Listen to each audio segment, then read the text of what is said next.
Bonjour à tous, je suis avec vous pour vous parler d'un phénomène étrange, c'est la curieuse impression que ça fait de vivre dans un monde post-apocalyptique.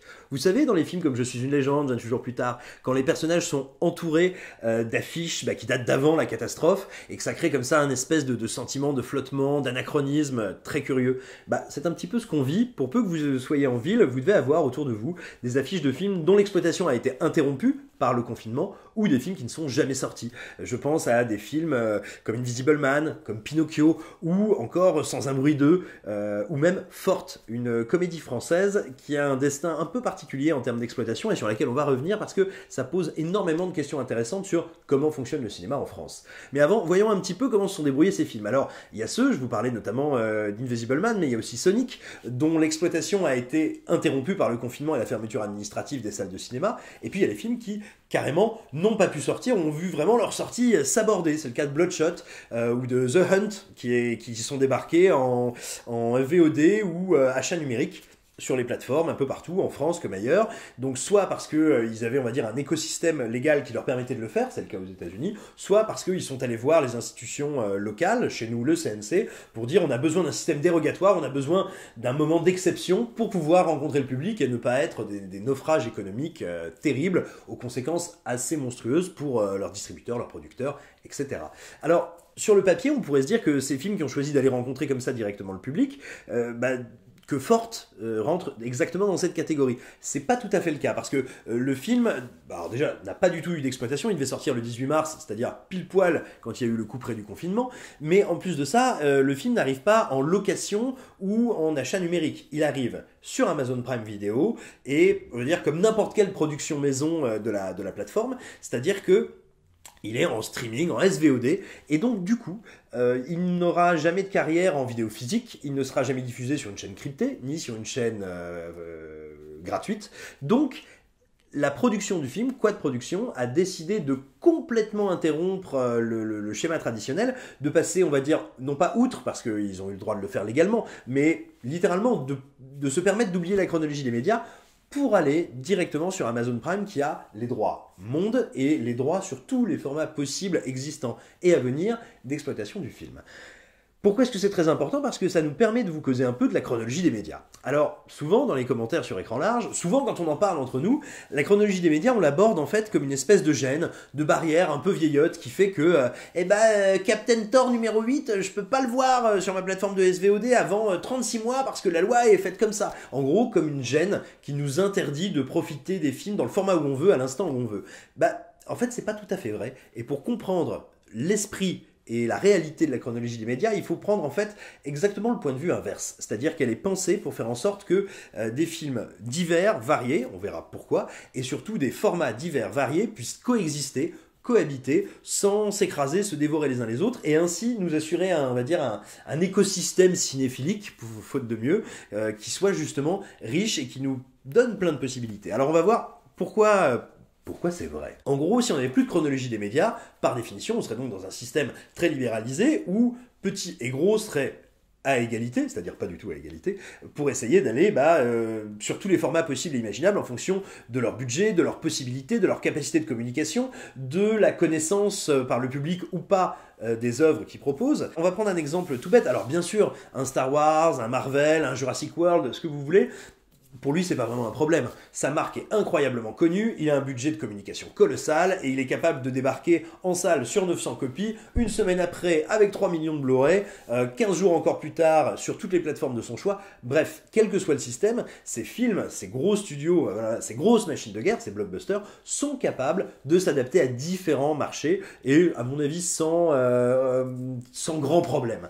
En revanche, pour des films à visibilité ou à budget plus moyen, voire des petits films indépendants, ça n'a rien à voir. Pourquoi c'est vertueux, la chronologie des médias?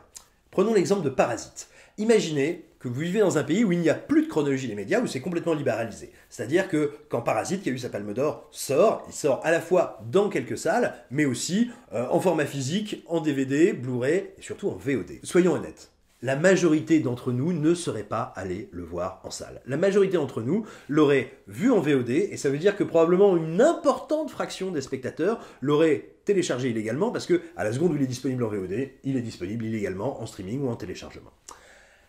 Donc, quel est l'intérêt là-dedans de la chronologie des médias? C'est que Comme le film, à un moment, il est auréolé d'un certain succès grâce à la Palme d'Or, grâce à une espèce d'unanimité critique qui est assez impressionnante, et ben pendant un temps, il n'est disponible que en salle. C'est-à-dire que si vous avez envie de le voir, si vous êtes un peu curieux, vous allez y aller. Alors que si vous l'avez en VOD, pour beaucoup de gens, et je le regrette, je ne suis pas de leur avis, mais pour beaucoup de gens, un film comme Parasite, c'est pas forcément synonyme de grand spectacle, donc c'est pas forcément synonyme de cinéma si j'ai le choix. Mais par contre, bah oui, je suis un peu curieux, j'ai bien envie de le voir.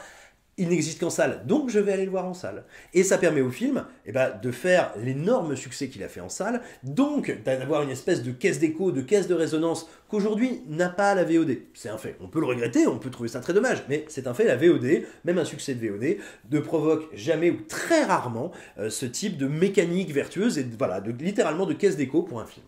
Donc, c'est important que le film ait à un moment cette fenêtre, cette possibilité d'avoir comme ça, voilà, de démultiplier sa visibilité. Et ça existe de par la salle, parce qu'on s'y déplace, et parce que se déplacer, c'est un événement, c'est faire véritablement un geste, et un geste collectif, un geste commun. Vous sortez du film, vous regardez comment les gens se sentent, quelle tête ils font, vous allez en reparler, vous allez dire à vos potes, vite, dépêche-toi, parce qu'en plus, on sait tous aujourd'hui que les films ne restent quand même pas très longtemps à l'affiche, et c'est comme ça que se crée ce qu'on appelle le bouche à oreille. Et alors vous allez me dire, c'est bien beau, mais ça, c'est vraiment un alignement de planètes parfait. Moi, il y a plein de petits films indépendants, ils n'arrivent jamais jusque dans mon cinéma, dans ma petite ville, dans mon coin, dans mon quartier. Donc moi, je m'en fiche que la chronologie des médias, ça profite aux gens qui vivent dans le 5e arrondissement à Paris.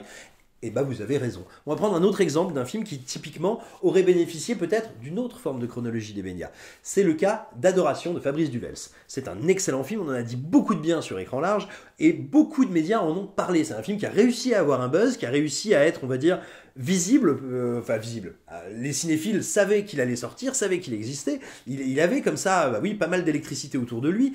Son distributeur avait quand même plutôt bien fait le taf. Il y avait des bandes annonces, il y avait des campagnes. Enfin bref, le distributeur a tout fait pour, on va dire, faire monter la mayonnaise autour de son film. Mais quand arrive le moment de le mettre sur les écrans, le film est disponible seulement sur quelques dizaines d'écrans en France. Ça veut dire qu'il n'est, grosso modo, il est invisible. Il y a beaucoup de territoires où il n'est pas possible d'aller jusqu'à la salle de cinéma pour le découvrir, parce que si vous avez 8 enfants qu'il faut nourrir à coups de soupe de pangolin, tout simplement, vous n'avez pas forcément ni le temps ni l'argent de faire 1h30 de bagnole pour vous payer un ticket plein pot pour découvrir un film dont vous ne savez pas s'il va vous plaire.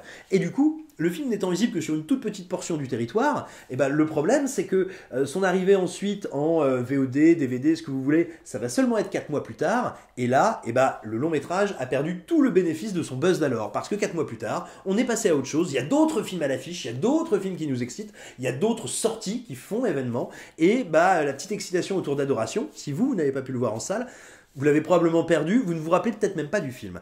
Et ça, c'est un vrai problème. C'est-à-dire que là, à mon sens, la limite n'est pas l'existence de la chronologie des médias, c'est son absence de souplesse. Parce que, imaginez, reprenons encore, on est dans un monde idéal où on a un peu fluidifié la chronologie des médias. Adoration est sorti en salle, il a eu ce petit buzz critique, il a eu cette attention de pas mal de médias et de gros cinéphiles autour de lui, et parce qu'il est disponible sur peu de copies, ou parce qu'il est exploité peu de temps, il a la possibilité de sortir en physique et en numérique, on va dire, dans un laps de temps assez réduit, peut-être 3 semaines, peut-être 1 mois, peut-être 1 mois et demi après sa sortie salle. Ça permettrait d'avoir encore dans l'esprit de pas mal de monde, d'une grande partie du public, tout simplement le bénéfice de la campagne qui a accompagné sa sortie salle, et peut-être que ça pourrait justement permettre à son édition physique et numérique d'être visionné, d'être vu légalement de manière beaucoup plus importante. Donc, en fait, ce qu'il faut bien voir, le problème là-dedans n'est pas l'existence d'une chronologie des médias, c'est peut-être tout simplement que, on va dire, sa grille de lecture des spectateurs, des consommateurs, n'est plus adaptée aux usages actuels et n'est plus adapté notamment à nos cycles de consommation, nos cycles d'attention. L'idée, c'est pas qu'il faut jeter le bébé avec l'eau du bain, c'est peut-être qu'il faut juste remettre un peu de savon dedans, quoi.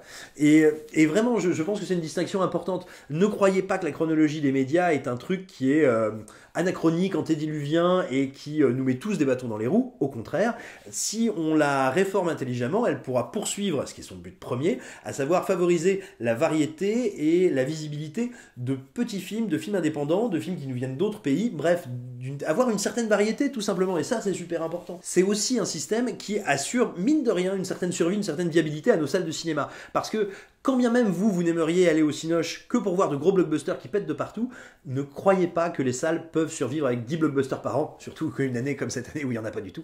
Mais très sérieusement, cette variété, au-delà du fait qu'elle nous soit bénéfique à nous comme spectateurs, elle est nécessaire pour les salles, tout simplement. Si seuls les gros peuvent se permettre de prendre le risque et l'investissement d'aller à la salle, tout simplement, la salle, elle va aller à la selle, c'est-à-dire qu'elle n'aura plus du tout de quoi, on va dire, un bassin de production à montrer à son public qui lui permettra de survivre. Elles vont disparaître aussi, et vous n'aurez littéralement plus que quelques salles, vous aurez autant de salles que de théâtres dans les grandes villes, quoi. C'est tout.